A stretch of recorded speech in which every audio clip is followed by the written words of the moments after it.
Sir BJP ನಿಯೋಗ ಅವರು ರಾಜಕೀಯಕ್ಕೋಸ್ಕರ ಬಂದಿಲ್ಲ. ನನ್ನ ಕಷ್ಟನ ಇದನ್ನ ಅವರು ನೋಡಿ ಲೈವ್ ಆಗಿ ನೋಡಿ ನನ್ನ ನೋವನ್ನ ನೋಡಿ ನನಗೆ ಸಾಂತ್ವನ ಹೇಳಕ್ ಬಂದಿದ್ದಾರೆ. ಇಲ್ಲಿ ರಾಜಕೀಯ ಅಂತ ಅವ್ರು ಬಂದಿಲ್ಲ. ಅವ್ರು ಮಾನವೀಯತೆಯಿಂದ ದೃಷ್ಟಿಯಿಂದ ಬಂದು ನನಗೀಗ ಸಾಂತ್ವನ ಹೇಳಿ ನನ್ನ ಹೆಂಡತಿನ ಮಾತಾಡಿಸಿ ಅವ್ರು ಯಾವುದೇ ಮೀಡಿಯಾದ ಮುಂದೆ ಇಲ್ಲಿ ತನಕನೂ ಬರಲಿಲ್ಲ. ಅವರು ಬಂದು ಅವರನ್ನ ಸಾಂತ್ವನ ಹೇಳಕ್ ಬಂದಿದ್ದಾರೆ ಹೊರತು ಇಲ್ಲಿ ಯಾವುದೇ ರಾಜಕೀಯಕ್ಕೋಸ್ಕರ ಬಂದಿಲ್ಲ. ಅವರು ನನ್ನ ಮನಸ್ಸಿಗೆ ಧೈರ್ಯ ತುಂಬೋದಕ್ಕೋಸ್ಕರ ಬಂದಿದ್ದಾರೆ. ಇವಾಗ ಬಂದಾಗಲೂ ಅವ್ರು ಫಸ್ಟ್ ಕೇಳಿದ್ದು ಒಂದೇ, ಹೆಂಗಿದೆಯಪ್ಪ ನಿನ್ನ ಹೆಲ್ತ್ ಹೆಂಗಿದೆ ಅಂತ ಕೇಳಿದ್ದಾರೆ. ಅದು ಇಲ್ಲಿ ರಾಜಕೀಯಕ್ಕೋಸ್ಕರ ಅವ್ರು ಬಂದು ಇದು ಮಾಡ್ತಿಲ್ಲ. ಅದು ನೀವು ರಾಜಕೀಯ ಅಂತ ತಗೊಂಬೇಡಿ. ಅವ್ರು ಫಸ್ಟ್ ಡೇ ಇಂದಲೂ ಅದೇ ಅಶೋಕ್ ಸಾರು ಮತ್ತೆ ಸುರೇಶ್ ಸರ್ ನನಗೆ ಯಾವ ರೀತಿ ಹೆಲ್ಪ್ ಮಾಡಿದ್ದಾರೆ ಅಂದರೆ ಅದನ್ನ ನಾನು ಅವರಿಗೆ ಯಾವ ರೀತಿ ಥ್ಯಾಂಕ್ಸ್ ಹೇಳಿದ್ರು ನನಗೆ ಕಮ್ಮಿನೇ ಇದೆ.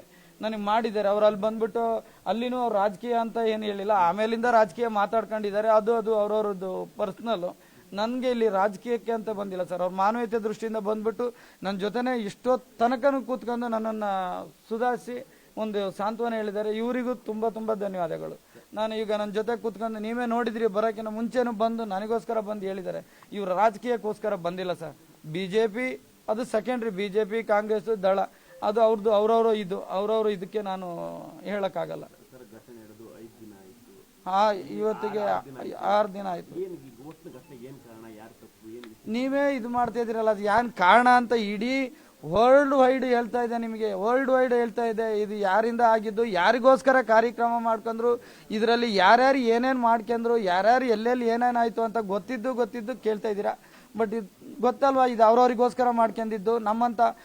ನಮ್ಮ ಪಬ್ಲಿಕ್ನ ಕರೆದಿದ್ದು ತಪ್ಪಾಯ್ತು. ಅವರೇ ಮಾಡ್ಕೋಬೋದಿತ್ತಲ್ಲ, ಯಾಕೆ ಇನ್ವೈಟ್ ಮಾಡಿದ್ಮೇಲೆ ಒಂದು ಸೆಕ್ಯೂರಿಟಿ ಅಂತ ಒಂದು ಆಂಬುಲೆನ್ಸ್ ವ್ಯವಸ್ಥೆ ಇದೇ 11 ಜನದಲ್ಲಿ ನನ್ನ ಮಗನ್ನ ನೀವು ನೋಡ್ತಾ ಇದ್ದೀರೇನೋ ಗೊತ್ತಿಲ್ಲ, ನೋಡಿ ಹೇಳಿ ಪುಷಪ್ ಮಾಡಿ ಬಾಯಿ ಕೊಟ್ಟು ಊದ್ತಾರೆ. ಅದೇ ಆಕ್ಸಿಜನ್ ಇದ್ದಿದ್ರೆ ಏನಾಗ್ತಾಯಿತ್ತು ಅಂತ ನಿಮಗೆ ಗೊತ್ತಲ್ವಾ? ನೀವು ಹೇಳ್ಬೋದಿತ್ತಲ್ವಾ ಸರ್? ಹಂಗೆ ಆಗಿದೆ ಸರ್. ನನ್ನ ಮಗನಿಗೆ ಒಬ್ಬರು ಬಾಯಿ ಕೊಟ್ಟು ಊದಿ ಟ್ರೈ ಮಾಡಿರೋ. ಅದೇ ಆಕ್ಸಿಜನ್ ಇದ್ದಿದ್ರೆ, ಆಕ್ಸಿಜನ್ ಸೌಕರ್ಯ ಮಾಡಿದ್ರಿ ಏನಾಗ್ತಾಯಿತ್ತು ಸರ್? ನನ್ನ ಮಗ ಬದುಕ್ತಿರ್ಲಿಲ್ವಾ ಸರ್? ನೀವು ನೋಡಿದ್ದೀರಲ್ಲ ಅವನನ್ನ. ನನ್ನ ಮಗ ಯಾವ ರೀತಿ ಪುಷಪ್ ಮಾಡಿ ಬಾಯಿ ಕೊಟ್ಟು ಊದಿದ್ರಿ ಸರ್. ಅದಕ್ಕಿಂತ ಇದು ಅದೆಲ್ಲ ಅವ್ರಿಗೆ ಕಣ್ಣಿಗೆ ಕಾಣಿಸಿಲ್ವ? ಈ ತರ ಆಗುತ್ತೆ ಅಂತ ಒಂದು ಆಂಬುಲೆನ್ಸ್ ವ್ಯವಸ್ಥೆ ಮಾಡ್ಬೋದಿತ್ತಲ್ವ ಸರ್? ಇಲ್ಲಿ ಏನೇ ನೀವು ಉಸಿರು ಕಟ್ಟು ಊದಿದ್ರು ಆ ಆಕ್ಸಿಜನ್ ತರ ಆಗುತ್ತಾ ಸರ್? ಸಸ್ಪೆಂಡ್ ಬಗ್ಗೆ ನಾನು ಹೇಳಿದ್ನಲ್ಲ, ಅವ್ರದ್ದು ಯಾವುದೇ ರೀತಿ ತಪ್ಪಿಲ್ಲ. ಸರ್ಕಾರದ ಜೊತೆ ಕೈ ಮುಗಿದು ಕೇಳ್ಕೊಂತೀನಿ, ನಮ್ಮ ಮಕ್ಕಳಿಗೆ ನೀವು ಮಾಡಿರೋ ಒಂದು ಅಜಾಗರೂಕತೆಯಿಂದ ಅವ್ರಿಗೆ ಶಿಕ್ಷೆ ಕೊಡಬೇಡಿ, ಅವ್ರನ್ನ ಅವ್ರವ್ರ ಇದಕ್ಕೆ ರಿಟೈನ್ ಮಾಡಿ ಅಂತ ನಾನು ಕೇಳ್ಕೊಂತೀನಿ.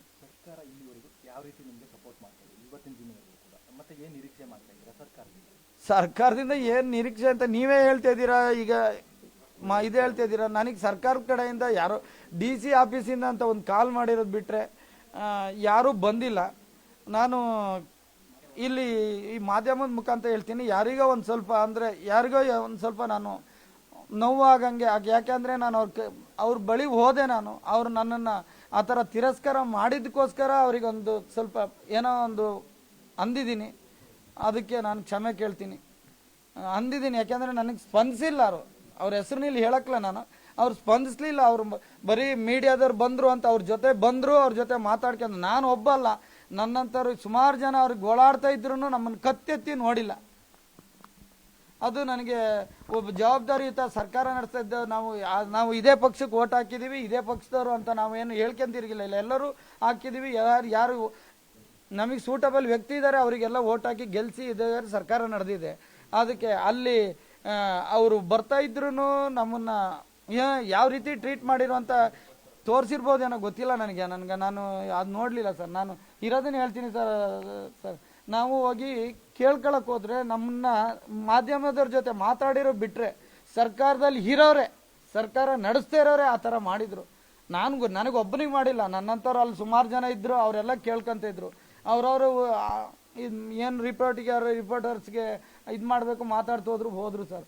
ನಿಜವಾಗ್ಲೂ ನಮಗೆ ಇದಿಲ್ಲ ಸರ್. ಅದಕ್ಕೆ ನಾನು ನಿನ್ನೆ ಯಾರೋ ಹೇಳಿದ್ರು ನನಗೆ, ಏನೋ ಬರ್ತಿದ್ದಾರೆ ನಿಮ್ಮ ಇದ್ರ ಮುಖಾಂತರನೇ, ಅವರೇ ಬರಲಿ, ನಾನು ಅವ್ರ ಜೊತೆ ಮಾತಾಡಬೇಕು, ನಾವೇನಾದ್ರು ಇಲ್ಲಿ ಪಕ್ಷ ಅಂತ ಏನಾದ್ರು ಕಟ್ಕೊಂಡಿದ್ವಾ ಅಲ್ಲೋ ಬೋರ್ಡ್ ಹಾಕೊಂಡಿದ್ವಾ, ಅವರೇ ಬರಲಿ ಮಾತಾಡಬೇಕು ಅಂದ್ರೆ. ಇಲ್ಲ ಸರ್, ಅವ್ರೇನೋ ಡೆಲ್ಲಿಗೆ ಹೋಗಿದ್ದಾರೆ, ಬರ್ತಾರೆ ಅಂತ ನಾನು ಹೇಳಿದ್ರು. ಬಿಜೆಪಿ ನಾಯಕರು ಬಿಜೆಪಿ ಶಾಸಕರು ತಮ್ಮ 1 ತಿಂಗಳ ಸಂಬಳವನ್ನು ಈ ಮೃತರ ಕುಟುಂಬಕ್ಕೆ ಕೊಡಬೇಕು ಅಂತ ನಿರ್ಧಾರವನ್ನು ಮಾಡಿದ್ದಾರೆ. ಈ ವಿಚಾರವಾಗಿ ಏನು? ಅವರ ಇವಾಗ ನನಗೆ ಅನ್ನೋಕ್ಕಿಂತ ಅವರ ದೊಡ್ಡ ಮನಸ್ಸು, ಅವ್ರದ್ದು ನೋವನ್ನ, ತಂದೆ ತಾಯಿಗಳು ನೋವನ್ನ ಅವರಿಗೆ ನೋಡಿದ್ದಾರೆ.